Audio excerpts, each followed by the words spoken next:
Howdy, folks. Happy Friday. Thank God it's Friday. It's raining in Buffalo, so that doesn't make me really enthused for the weekend, but hopefully that comes up. We have Kevin Allen here, and Russ will start us off with the pre-show.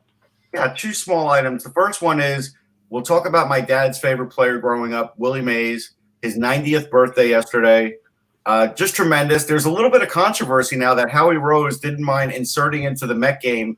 Years ago, when Willie Mays became a Met, the owner, Joan Payson, when she signed him, said, "We are going to retire your number." And it never happened. And Joan Payson died a few years after Willie Mays was done playing. And so the Mets never carried through on this. There have been some players that have worn a number, most recently Robinson Cano, but I don't think any Met fan cares if Robinson Cano ever wears that number. Right. So I think they should retire it. I think the league should retire it, but I think that nothing else, the Mets should retire it. I'd support that as well. Just such a legendary player, and why not?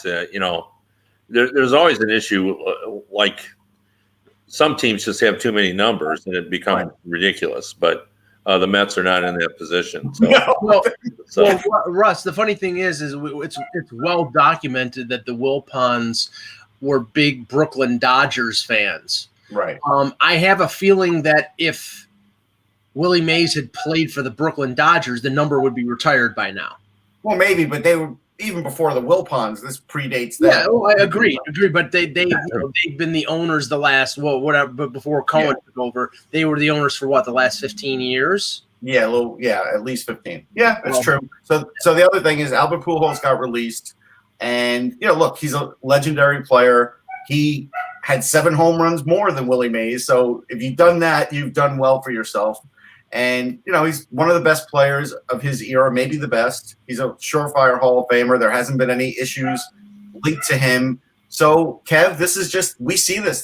It gets to that point with some players, and sometimes when they don't walk away themselves. Yeah. But, just that I just had a hard time staring up at my television and seeing it roll across the bottom.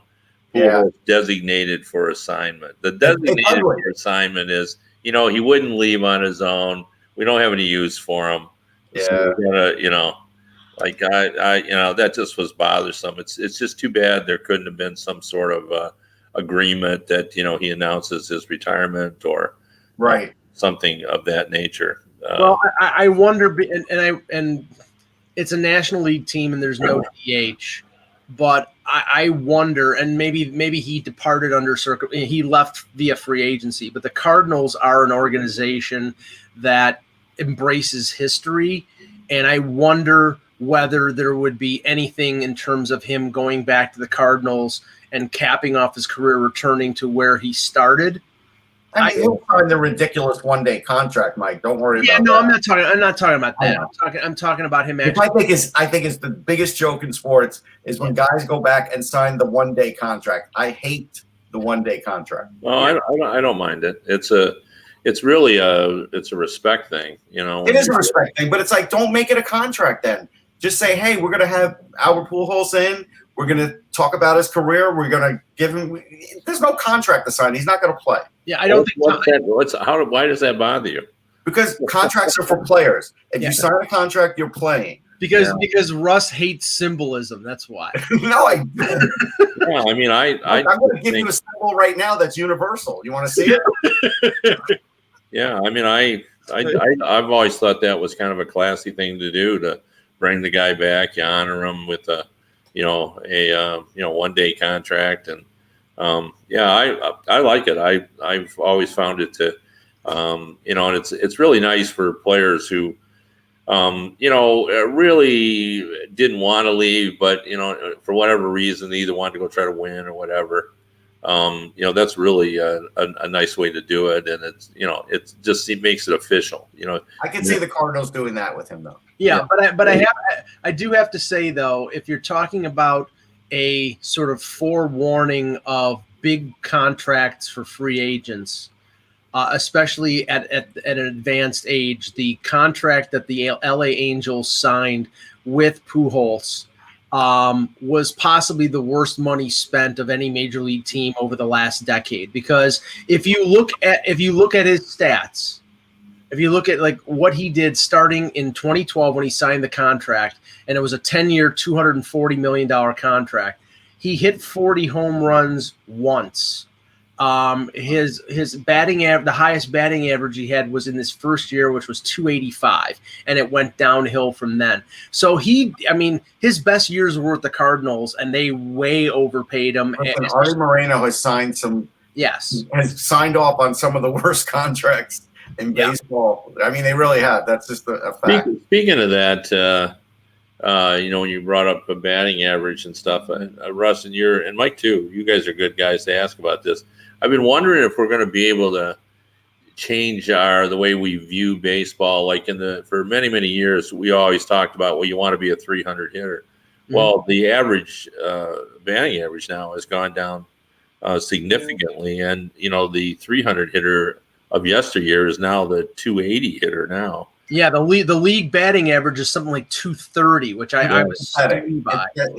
I do view that as pathetic, but I am with Kevin. I think the line of demarcation now is 280. I think 280 is respectable because I don't know, 275 in my mind is like, that's not good enough. Well, Russ, I can live with.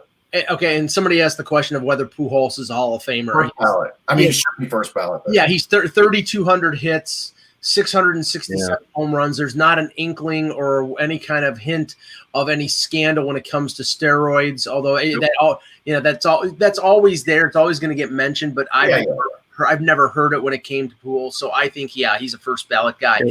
You've heard me go off before about I always appreciated hitters that looked menacing, and Pujols always looked menacing when he was at the plate. And right now, the most menacing hitter in baseball is Stanton, and Aaron Judge is too. Oh, I don't know. I think Acuna is now because he may not be.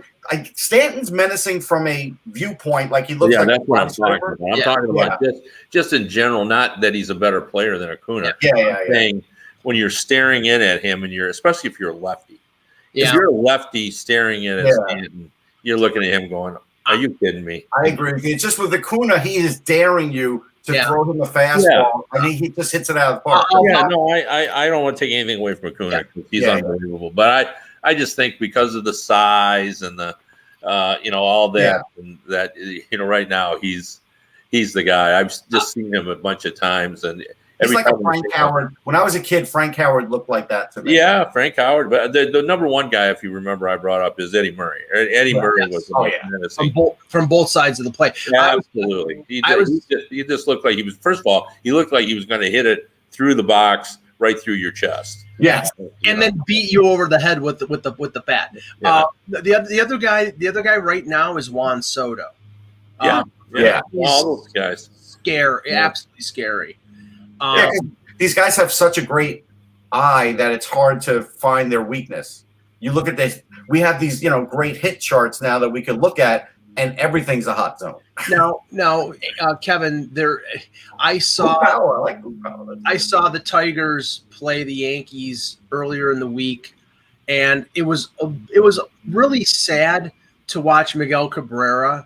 Yeah, really sad. He's basically at the level of what Pujols is now, and I think he's got another year left in his contract, and I think he's within like 150 hits of 3,000, so he's going to stick around and hope to get that, but he's not even a shadow of his former self. It is really, and they're really perplexed by it because I think they expected him this year to come back. He lost some weight, and he looked good in he's 38. Training. It's not like he's 48. Right. And in spring training, he looked better.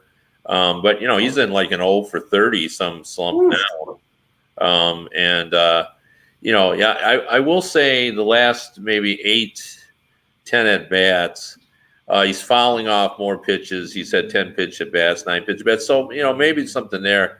But, he's not anywhere near even being an average player, right now. Now, Funky says in the chat that he's got 3 years left in his contract. If that's the case, and I'd have to check Spot Track to see if that's the case. But if that is the case, then you could probably see him get designated for assignment well before the end of that contract. Yeah, and the thing about that is, you guys have all seen him play. This is the guy. especially with all the Latin players. He's very, very popular. He's always chatting with the guys at first base. He's a natural ball player, just a natural. Yeah, he always has been. I actually did a story on him years ago when during a lockout, I became a base rub ball writer again, as I've mentioned before. Prior to being in a previous life, I was a baseball writer before I was a hockey writer, and I went back, and I think it was 2000. Yeah, it was early in his career, 2005, 6, or no, 4, 5, when the lockout was. I went and wrote baseball. But he's just such a friendly guy that you hate to see this. Yeah, he's good for the game. It's killing him too. If there's, I'm sure any viewer who's a Tiger fan who have watched the game, it's like he walks from the plate. He's just beside himself. He might have had one too many Little Caesars pizzas, but other than that, great player. Yeah, oh yeah, no, weight was an issue for him, and he's had some other off ice behavior. That's what we like to call it. All right. Last thing before we start the show. With baseball the way it has been, the sort of the devaluation of wins. As you said, batting average, Kev. I mean, I look at like a starter who has a great career. If he has 200 victories, 200 victories is the old 300. And I don't know about 3,000 hits, but a guy. I just looked up a guy like DJ LeMahieu, who has won batting titles in both the National League and the American League, which I think he's only the second person in history to do so. He's only got 1,325 hits, so he's probably going to have to get at least another 1,000 hits to even be a consideration. Okay, but you're playing into my hand here, Mike, because Jerry Koosman has 222 wins. The Mets are retiring his number this year. Right. He was big time in postseason, lots of strikeouts. Yeah. And, I kind of wonder now if he's going to get in because of what you just said. I think Tommy John. I think Tommy John should get in. I think Jim Cott should get in. I think Mattingly and Hernandez should get in. I mean, there are guys who are not in right now that I think are more deserving of some of the players, especially the guys who, like Schilling, who's just a complete jerk, or the steroid guys. So nobody's winning 300 again, and if you're DeGrom, you're hoping you win 150. The steroid guys, I like that. Should they have their own wing? They should. Yes. Yeah, the steroid wing. Yeah, I have no problem putting them all in 1 year. We say this is like the steroid year for the Baseball Hall of Fame. If you like these guys, come on out, and they get their own wing. A new wing, and it's got to be big and muscular. Hello, Hockey World. Today is Friday, May 7th, 2021. I'm Russ Cohen from Sportsology. Kevin Allen. And I'm Michael Agello, and this is the Hockey Buzzcast here on HockeyBuzz.com. Now, we were lucky this week to have Kevin twice. First, after the Tom Wilson incident, where he punched Pavel Buchnevich and then sort of power bombed Artemi Panarin, and Panarin was out for the year. But Kevin, of course, after that, the aftermath of that just went where nobody thought it was going to go. So I want to start with first, Wilson gets fined $5,000. The missive comes out from MSG, purportedly from Jim Dolan, ripping the Department of Player Safety and specifically George Peros. That draws a $250,000 fine from the NHL. And then the day of the rematch, John Davidson and Jeff Gorton are fired. I mean, just give us your. I mean, as weird as we thought that night was when Tom Wilson did what he did, it just got weirder. It's hard to know what the truth is in all of this. Dolan, I guess, has indicated, I don't know if publicly or privately, that he had intended to fire Davidson. All along. He said it to Larry Brooks, I believe. Yeah, and that I had heard that it had resulted from a meeting when they discussed where the team was at that involved Glenn Sather, who is still involved. Oh, he's way involved, right? Yeah, and I guess that meeting didn't go particularly well, and that was like 3 weeks ago. And it was evident then that there was definitely friction between ownership and management with Gorton and Davidson and Dolan. And Davidson was very supportive, I've heard, of Gorton. He didn't throw him under the bus. He said, I'm with him on this. And Dolan made up his mind then, and then all this happened, and Dolan did what he did. And Davidson and Gorton both distanced themselves immediately from the memo. Now, what's interesting about that is, and I don't know if this has been talked about enough, is had that memo come from Davidson and Gorton, if they actually been involved in, I think you could have probably raised enough support among teams for, and not so much the dereliction of duty and the personal attack on Peros, right? But the idea of, we've got to do something. We've got to figure out a way to punish these guys, because whatever it is that we're doing isn't working. I think you could have raised enough support, because I've talked with people around the league who think he should have been suspended. Right. Like, well, what were they thinking? Yeah, that's a wrestling match that does occur, but he didn't have to do what he did, and he knew very well, and he couldn't go into that hearing and say, I didn't intend to hurt him. I mean, you can't throw a guy like that down with that level of viciousness, recklessness, cruelty, and say, I didn't intend to hurt him. So, what could have happened had Davidson and Gorton been part of that is it may have created sort of a groundswell to at least address, not attacking Peros for what he did. I mean, even though he is in the middle of it, but just the idea of something more needs to be done to, so we don't have people like Wilson. But because of the way it came out, and then Gorton and Davidson being fired, everybody sort of unified behind the idea. You can't do that to Peros. Like, he's a good guy, an employee, and now you're all attacking him. So now I think if Dolan thought there might, create some sort of issue with regard to maybe addressing this, I think that's now long gone because of the personal way he attacked. I agree with you, Kev. So a couple things. If the timing of that meeting is as such, it's easy to poke a hole in it, because if this really happened, why didn't they just go up to Jeff Gorton at the trade deadline and say, get tougher? This is the mandate. That was 3 weeks ago. Why didn't they do it? Yeah, I don't know the answer to that. But, at the time, what I was told is that Gorton and Davidson said, relax, we don't need to do this. No, sure. But if they'd have all gone with them and pulled them into the boardroom and said, this is it, or your jobs are in trouble, they probably would have complied. Well, Russ, and that's not necessarily the right thing to do, but I'm just saying they probably would have complied. But look at the timing of that. If the meeting was 3 weeks ago, at that point the Rangers were red hot, and they were 2 to 4 points out of a playoff spot. Yeah, but it doesn't matter. See, the red hot part doesn't matter. See, I think the optics do, because it doesn't, because if you have someone complaining behind your back, which is what happened to Jeff Gorton, and they say this is what's wrong with the team, and everybody identifies, except for the management group, this is what's wrong with the team, then it's in your best interest to tell the team so they could get better in your eyes. They didn't do that. Right. And 3 weeks ago was after the trade deadline, so there was nothing that Gorton. No, I know, but I don't know if it really happened exactly. Right. I'm just saying. I think it was just in general terms. It's a general term. Yeah. Well, but there's an open line there. He probably mentioned it a few times in the year, and maybe when they were hot, Mike, it wasn't a thing to mention. But I'm sure it could have been mentioned before the trade deadline, and they probably should have. The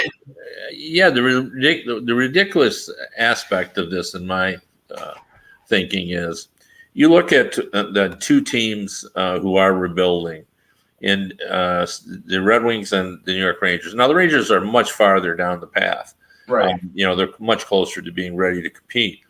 But, no one in Detroit is on Yzerman for not having any toughness on this team, because at some point he'll add some. Right.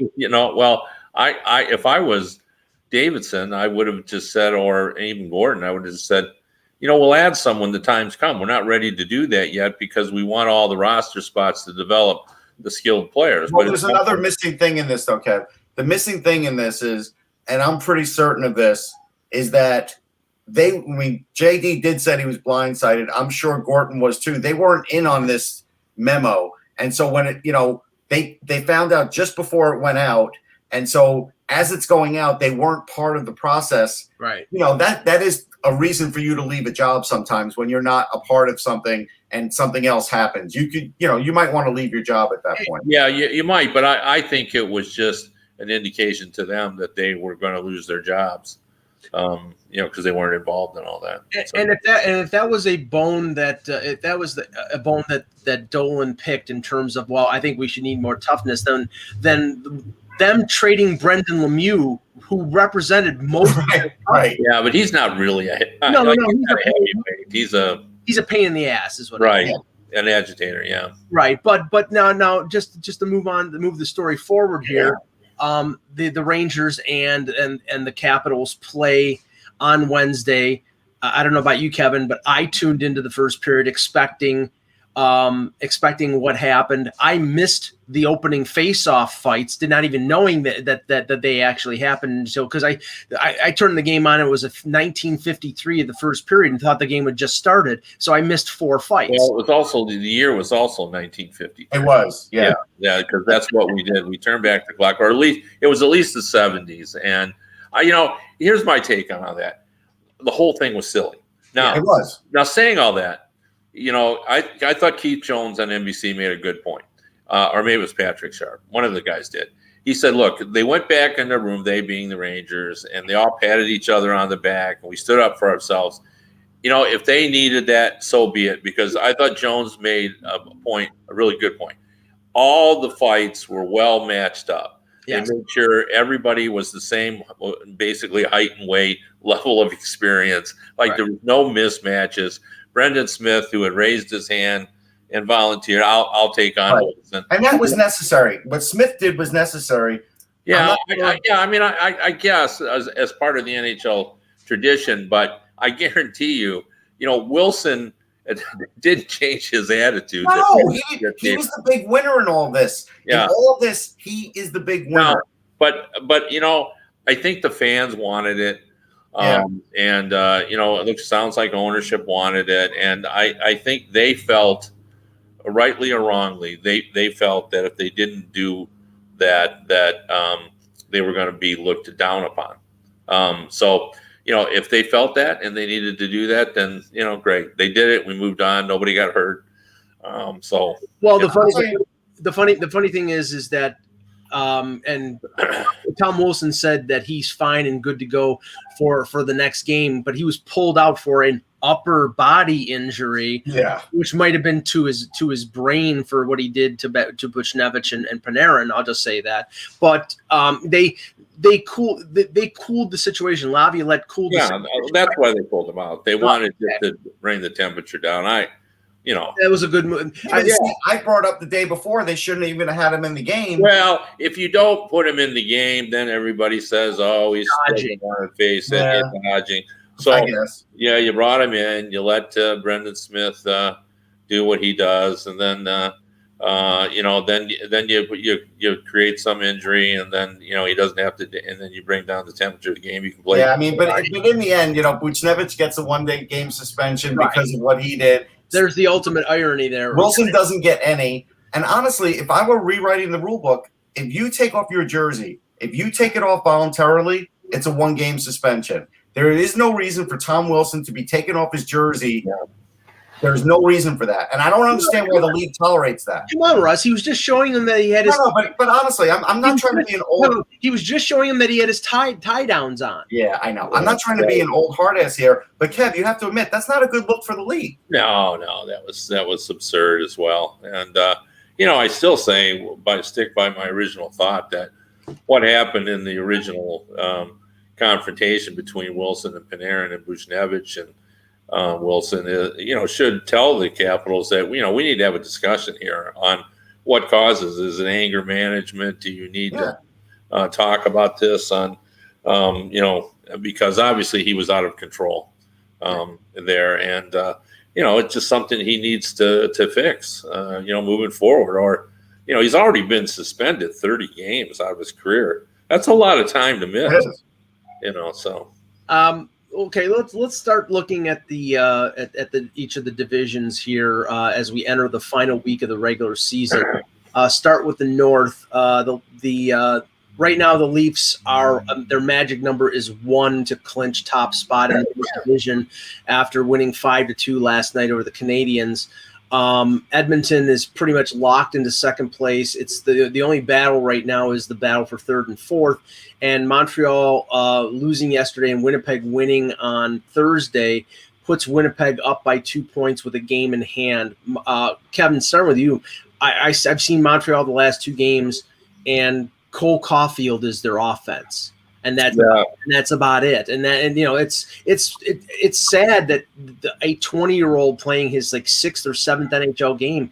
I mean, they're not getting scoring other than Toffoli. They're not getting scoring from Anderson. They're not getting scoring from Kotkaniemi or Suzuki. It's Caulfield and maybe 1 or 2 other guys. Yeah, and I think there were a lot of doubters on Anderson.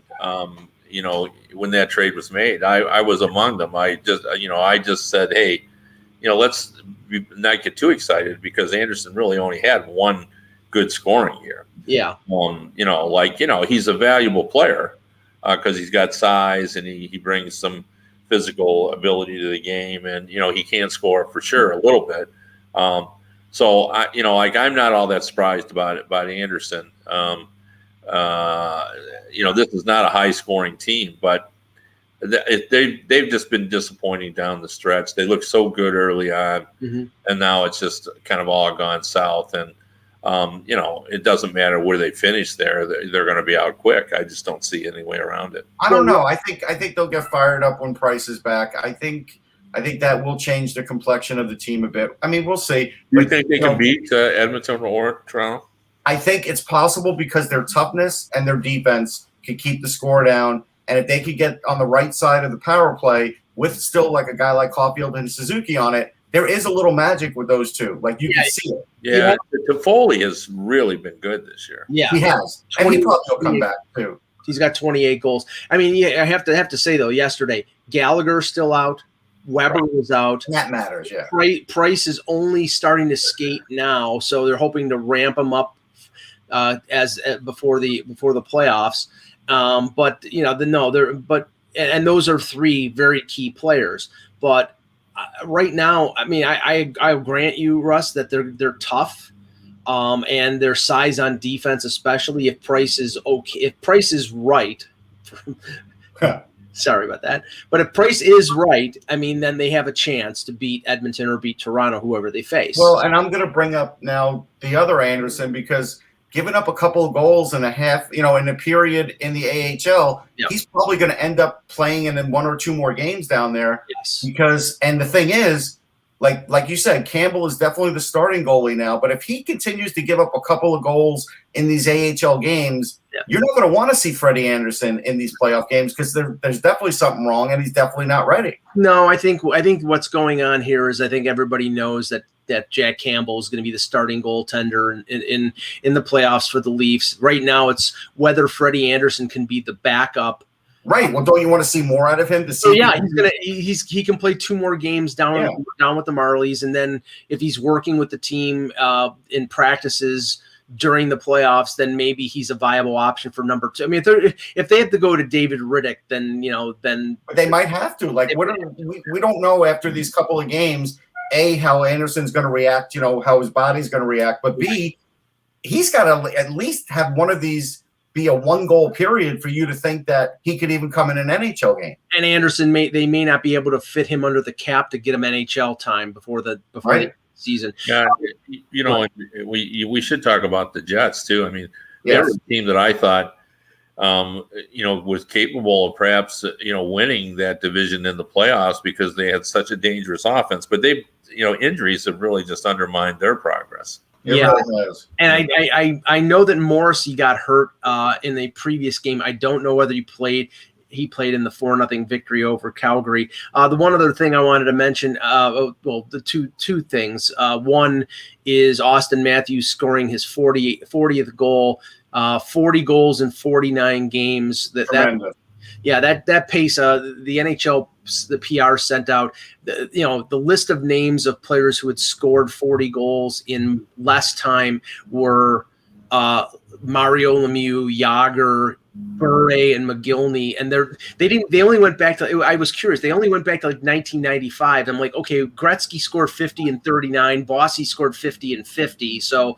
But he's in there separating the eras there. I think that's what they're trying to do. Based on that was a high scoring era. That's a list of immortals, Kev. Yeah. Yeah. No, absolutely. And the Connor McDavid situation, trying to get 100 points, that's been such a fun thing to watch. And it's kind of overshadowed what Matthews has done. And it's fun to see a guy be exactly the player that scouts thought he was going to be, because he really is. Like, he's just a beast out there. Yeah. In terms of his ability to get to the net and to get the puck in the net. It's one thing to see that potential in a player, but to fulfill it and immediately, like there was no, like he was a dangerous goal scorer from the minute he first started. But you know what's interesting about him, Kev? And this is, when I go way back, when I saw him, even when I didn't even know who he was from the program, and apparently this was literally right after he recovered from his broken leg, it's not his size that makes him a great player. That's the funny thing about Matthews. It's actually the deception in his shot. He has such good deception in his shot that goalies bite on it and defensemen can't block it. Yeah, that little inside move, the changing of the But I do have to say though, and I questioned this early in his career, but obviously he was a 19-year-old kid, a skitty 19-year-old kid when he started, but scored 4 goals in his first game and 40 in his first year. And now 5 years in, he scored 40 goals or more 3 times, which is incredible. But he is now a physical player. He is filled out. He goes in the corners. He uses his size effectively. He's got really good speed. I mean, he is just entering the prime of his career. And he's, you know what I mean? What I mean, he's not like Espo in the crease. No. He gets his goals. That's what I mean. No, but along the wall, Russ, he used to lose puck battles, and he's gotten stronger, and his ability to his stick handling has improved greatly. And I'm not underscoring what McDavid has done. I think he has 96 points. He's probably going to get the 100. It's an amazing. No, it's incredible. Yeah.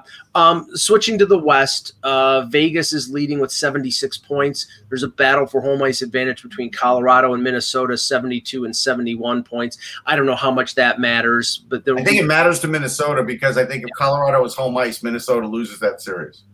Yeah. I mean, there's still some questions about injuries with Colorado, because Grubauer's been hurt, and then Dubnyk was out, and they've lost some of their key players for a time. I mean, their record is incredible. That they're just not as good as Vegas right now. Vegas is leading by 4 points, but Kev, the battle of Colorado versus Minnesota is not going to be a cakewalk for them.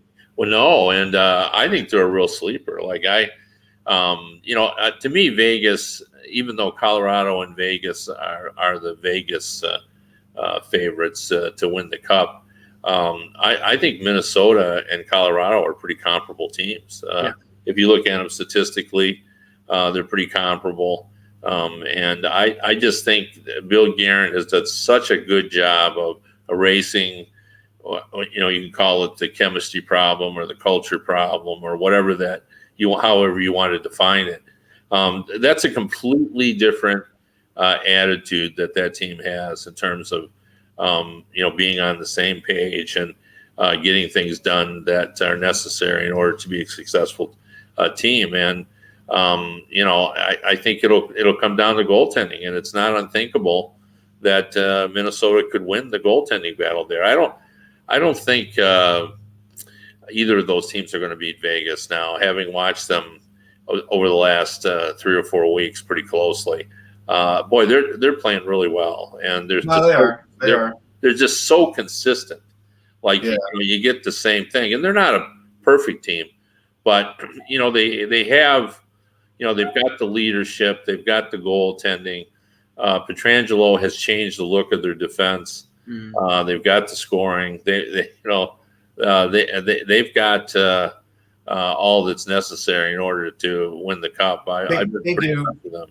I want to correct Alexander in the chat room because he says I don't like Minnesota too much. 2 years ago, I picked them for the playoffs. Yeah. I've been pro Guerin the whole time. No, I like them, but I don't like them against Colorado because Colorado is going to wear down some of their older players and with their speed. And I do kind of wonder if Kaprizov is going to score at the same rate in the playoffs. Like, we don't know when things get tighter how he's going to be. But Minnesota, the one thing Minnesota can do is wear down the Colorado forwards with their size. I mean, two guys like Greenway and Foligno. I mean, those are two big, tough guys who just love pounding guys into the boards. And, you know, they do that enough against those skill players for Colorado. They might be able to. Yeah, but you can't pound them if you can't catch them. And you can't catch Sam Girard. And most of the time you can't catch McKinnon. Right. And, you know, now they just brought up Newhook. And if they start to work him into it, you know, that's a lot of young legs. Like, this team is really fast. All they need is average goaltending. That's it. I grant you Minnesota probably does get the edge right now in goaltending, but I'm giving the edge to everything else for Colorado right now. Now, St. Louis is on the precipice of winning the fourth place battle. They're 6 points up on Arizona. They have 3 games in hand. I think probably the magic number there is 1. Actually, I'm surprised that I don't know whether that.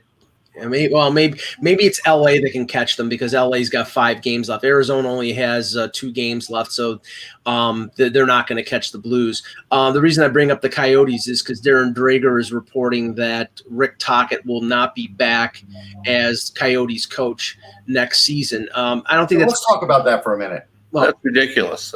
It is completely – if you want to talk about a completely ridiculous statement – of somebody who has kept his team in contention with almost no help from management getting players and no help from not being injured because they've had a ton of injuries.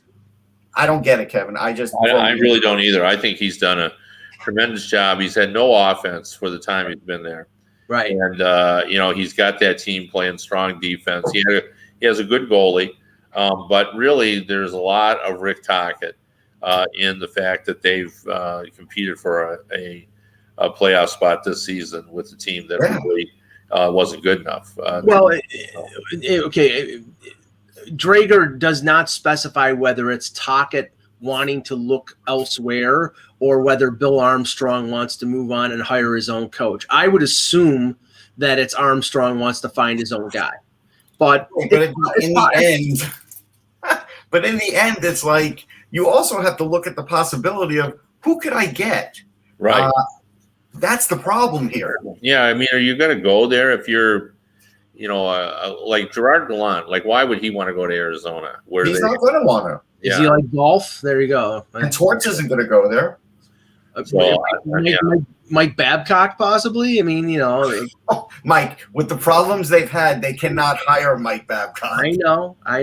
I mean, Bruce Boudreau. I mean, that's probably who they get. But now Tocchet will be a main target for Seattle, but Seattle won't sign him right away because they're still hoping for Brind'Amour.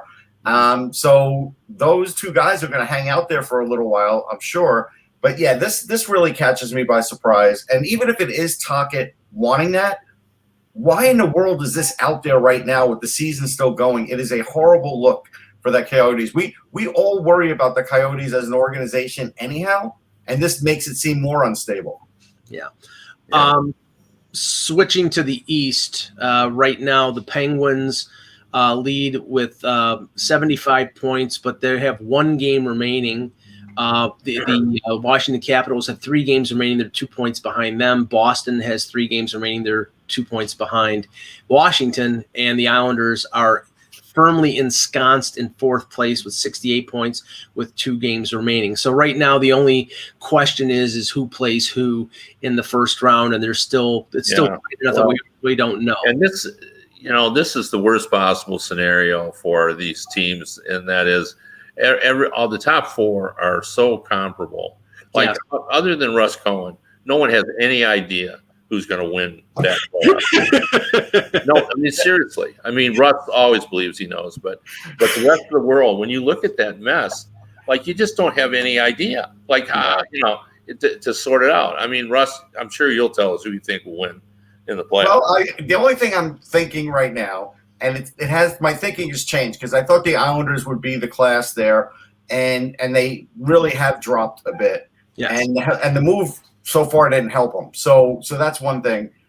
Also, I've noticed, and this is only because I've seen him live a few times recently, now that Jeff Carter is going, it does seem like he has chemistry with Jason Zucker. And if you're giving the Penguins now 3 lines that may be able to score on teams, they're awfully dangerous. And Jarry does look good. So I'm kind of in the Penguins' court right now. Yeah, I'm going to pick the Penguins, but, I just don't know because there's a lot to like about all those teams, and there's a lot not to like. About all those teams. So, and you know what? I like the Capitals less this year than last year when they weren't good, when they just died in the bubble. I don't know what it is about the Capitals. And we don't know about Ovechkin's health. That's a big issue. Yeah, you just don't know about it. And, we know what the Islanders are capable of, but they haven't been that team in a while. The team that's probably been the 2 teams that have been the most consistent were the Bruins and the Penguins. I do want to tell Mike Doyle, Zucker got an assist with Jeff Carter yesterday. So if he wasn't on his line, hey, so be it. I don't watch every minute of every game. So. Carter had 4 goals yesterday, but it was against Michael Hauser and the Sabres. So, but still 4 goals, and it's still an NHL game. Now, I just saw chemistry there. Whether it's on the power play or on a line, whatever it is. But he definitely helps the forward depth of the Penguins. Now, somebody in the chat, and I just checked this out. Jarry and Casey DeSmith are both day-to-day with injuries, but they have 1 game remaining, and they're a little over a week away from the first playoff game, so I'm sure that they're probably just giving their goalie. That's precautionary, I'm sure. Exactly. One thing I have to say, looking at what they've done over the last 10 games, Pittsburgh's 8-2, Washington 6-3-1, Boston 7-2-1. The only one who's played under expectations have been the Islanders. They're 500 in the last 10 games, so that's not great going into the playoffs. They're still a good defensive team, but they just get 40 goals. Yeah, that's. Now the another note from this division: Buffalo, with the loss yesterday, has clinched 31st place in the league. Russ, congrats to them. We should congratulate them. Yeah, there we go. I think that's the 3rd time in the last 7 years that they've done that. The Eichel year they were last.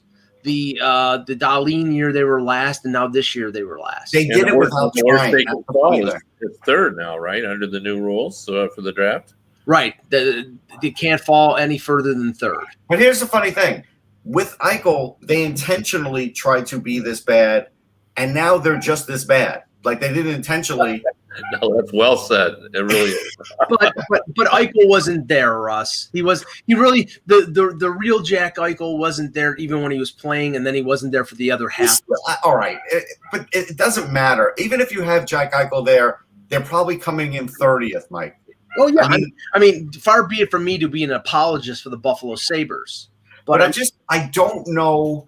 This is my problem with the Sabres. Yeah, I think what we've seen down the stretch here, and I think we've all known this, if I was a coach, I would consider going to Buffalo because, you have there 6 or 7 players. There's pieces, yes. Yeah, that you can work with, and you've got Dahlin, and, and we've seen, I keep bringing this up to people because I think it's really remarkable. Bill Zito turned over 14 players. Yeah. He kept the 7 or 8 or 9, whatever it was that he really liked. Right. And then he just filled in around the edges. And they're a pretty competitive team. I think Buffalo could do the same. Well, Kev, I mean, honestly, if you're thinking about expectations, there's nowhere to go but up. I mean, if you come, I mean, this team has just been destroyed by the media and the fans here, and justifiably so. If you come in and you turn this team around, Kevin Adams, goes out and makes a trade or 2 and makes a couple good signings, and the coach draws the best out of some players who have some talent here, then. Yeah, I mean, then I think a Bruce Boudreau or a Babcock or whoever comes in here, they will be looked upon as saviors almost because I mean, look, fans are more excited about the Buffalo Blue Jays than they are the Sabres, but no, they're more excited about going to see teams that are going to play the Buffalo Jays, when the Yankees come to town. Yeah. The only thing about the coach, Kev, is I would make a mandate and say, Kevin Adams, who are you getting as a goalie? Because I am not coming there. Yeah, no, that's unless that is solidified. Yeah, no, and honestly, definitely, if they get a goalie, I think they could have a nice season. If they end up picking up the scraps for a goalie, they've got a problem again. Well, they're going to hit Russ. I believe they have $35 million in cap space. They're one of the few teams that have a ton of cap space next year. And but they've got to learn the lesson of Skinner. You can't just overpay and get him. No, and Kevin's right. So no, I agreed, and learn the lesson of Taylor Hall. You just can't throw $8 million and hope that everything is going to work out. No, but the Taylor Hall thing wasn't nearly the disaster that I think some people think it was. Like, yeah, they didn't get what they wanted, but for $8 million, they still got a second round pick, right? And they got a guy. It turned out he didn't produce the way that they wanted him to, but he's still a player. We've seen that since he's gone to Boston. So the idea was still good. Like, I fault them for the fact that they didn't, do well at the trade deadline. But I would do that again if there were another player like that. I would do it again. Yeah, you got to. Both their goaltenders, their starters are UFAs this year. We don't know whether Allmark is going to be back. There was indications at the deadline that they didn't trade him because they wanted to keep him, but there hasn't been a new contract signed. I think, Russ, they have to buy at least a year for Luukkonen to play in the AHL. I think it's more than that now. I do. I think because of the way they rushed him and the way the season ended, he might need 2 more seasons in the AHL. But we'll see how that works out. But if I'm out there, Russ, what's happened? Your sound cut out there for a second. Just okay. No, it's okay. What? I was just saying. I think it's possible Luukkonen might need at least 1, maybe even 1.5 to 2 more seasons in the AHL. So if I'm getting somebody, I'm going to get them on a 3-year deal just to be safe. And I'm telling you, there's 2 guys I'm going to go to. The first one, the one that I'm going to throw drunken money at is Tuukka Rask, just to see if I can make it happen. For some reason, I'm just going to call him up and say, hey, we'll give you $10 million for 4 years. Are you interested? And you never know. So you try that. And if not, then I got to sign Allmark. And I probably have to pay him more than market value because I just looked at the list of goalies. It's not pretty. No. Anderson, Ranta, Allmark, Rask, and Chris Dredger. Yeah, it's not pretty. Bernier. And I'm not spent. If I'm Buffalo, and no offense to Chris Dredger, but he's had a year and a couple months of playing really great for a Joel Quenneville coach defense. I don't know whether I'm going to be prepared to throw big money at it. Not big money, but you remember when Carolina signed Scott Darling for that 3 or 4 year deal, and Darling had to show for it was he was a part-time starter for Chicago under Quenneville. He should be thanking Joel Quenneville to his dying day because he got that big contract and then didn't live up to it. I'd be fearful of Dredger going someplace else because I don't know what he is. David Riddick. I think you have to have a rock-solid defense if you want to have Bernier too, and so that's another issue. Although Bernier, like Kevin has said, Bernier has played well, but I know, but he's played well for a much longer period than some of those guys have. Yeah, he has. He probably would be 3rd on my list. I think you're right, Kev. But I think I would still have to just throw bigger money at Allmark, and because he's the known out of all this. Yeah, I agree with you on that. And the funny thing is on top of Buffalo, there are 4 or 5 teams out there looking for starting goaltending next year. Columbus will probably trade one of Merzlikins or Korpisalo because there's such a demand out there on top of the free agents. And we'll see if Ben Bishop comes back, see if the Kings trade Jonathan Quick. There's a number of situations. I'll give you one savvy move that could happen. Okay. If I could call up Seattle and tell them to pluck Joey Decord from Ottawa, I would be more than happy to make a trade for Joey Decord and make him my goalie until Luukkonen's there, because he is a very good goalie. His dad is a goalie coach, and he's got the right stuff. He just needs playing time. Okay, apparently there's a limit on how many goaltenders Seattle can choose, but I have a feeling that Francis is going to be. You can take one or two extra. He's gonna pick a couple goaltenders that he's going to flip to other teams. Yeah, and if I could get to Cord, that's the guy I want. All right, just quickly on the Central Division, then I want to ask Kev one more question before we end the show. So right now, Carolina has basically first place in the Central locked, which I think is a dream scenario for them because now Tampa and Florida beat the crap out of each other in the first round. That'll be a war. And again, I don't know how much of home ice advantage is going to mean. Right now, both Tampa and Florida are tied at 75 points. And it looks as if the first round match for the Hurricanes will be the Nashville Predators.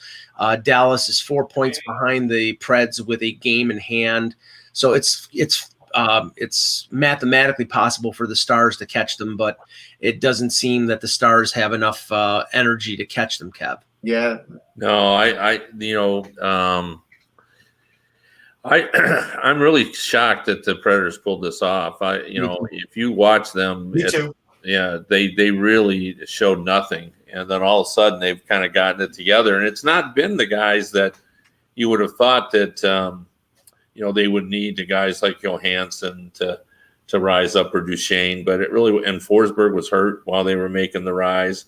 Yeah, it was guys like Granlund. Granlund played really well down the stretch, and that's why he didn't get traded. But they've just had guys, and their defense has been strong. And Saros, who I remember talking to someone within the organization who wondered whether Saros would be their goalie moving forward. Mm-hmm. And right now, he looks like he's going to be.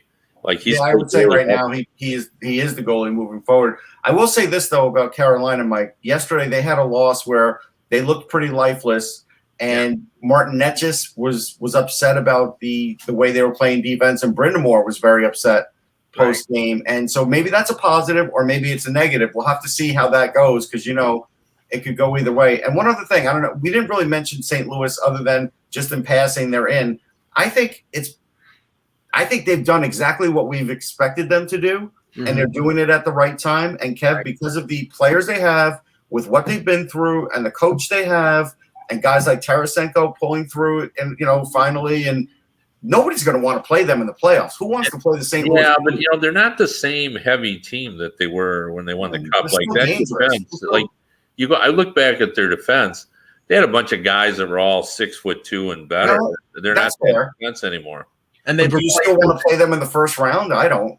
Well, yeah, they're experienced and they have some guys for sure. Yeah, they had a bunch of Oaks, and now all of a sudden they have Justin Falk and Torrey Krug, who are a bunch of potted plants. But they still could skate, and I as a first round matchup, that would scare me as another team. Yeah, a team that's won the cup a couple of years ago.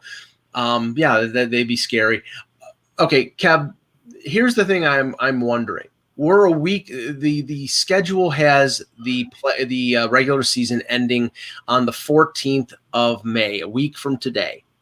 And other than the Calgary Vancouver games that need to be made up, we don't know when the playoffs are starting. The NHL still has not. No, I know. I have no idea. Yeah, I think a lot will depend on what we know about the races. I think they'll get them started right away if we have everything resolved. I think you'll see playoff games. If it ends on the 14th, we'll see playoff games on the 16th. So on Sunday. So that means So I've heard two. Hard to write a playoff preview like that, Kev. Right. No, I know, but I've heard that's the thing. I've heard two schools of thought. I've heard the season ends on the 14th. They're going to give teams 3 or 4 days of rest before starting the playoffs because the schedule has been so grueling. And then I've heard other people say no, they're going to get right into it because if they don't, there could be delays because of COVID and things of that. I don't know which is which. All I know is for my own personal interest, I have a fantasy hockey pool I have to plan the draft for, and I don't know when the hell to plan the draft for because I don't know when the playoffs start. You're almost going to have the draft as soon as the regular season is over. Yeah, I think it's going to run right into it. I think Kevin's right. You do have to congratulate Canada for winning in the U18s yesterday. Yes. Russia really put up a good game. Russia's team was very good. But the interesting thing was in these U18s, it wasn't necessarily the draft eligible guys that shined. It was all all the guys that are next in 2022 and 23. Wright and Bedard and there's Wright and Bedard and I think it's Mikov for Russia scored like 12, 13 goals himself.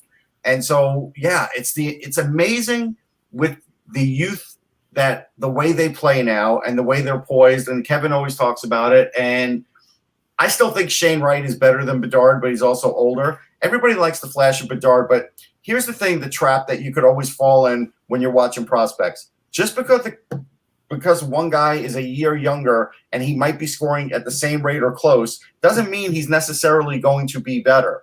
Like that's, you're looking at it from a ceiling standpoint, sure.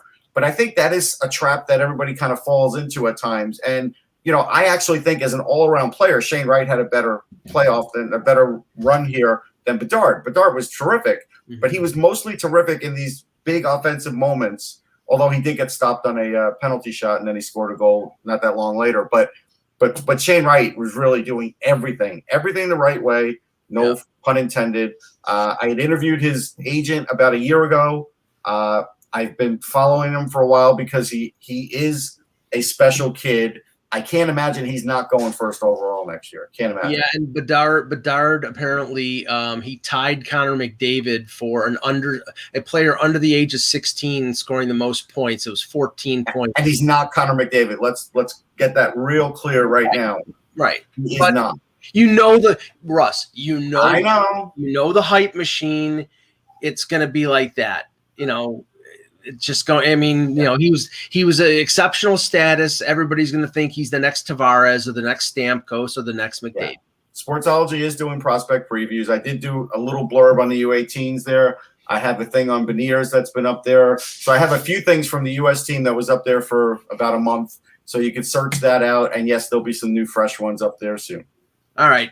Great show, guys. Hope everybody has a good weekend. We'll be back on Monday with another edition of the Hockey Buzzcast. For Kevin Allen, for Russ Cohen, I'm Michael Agello. Thank you for watching. And remember, without the buzz, it's just hockey.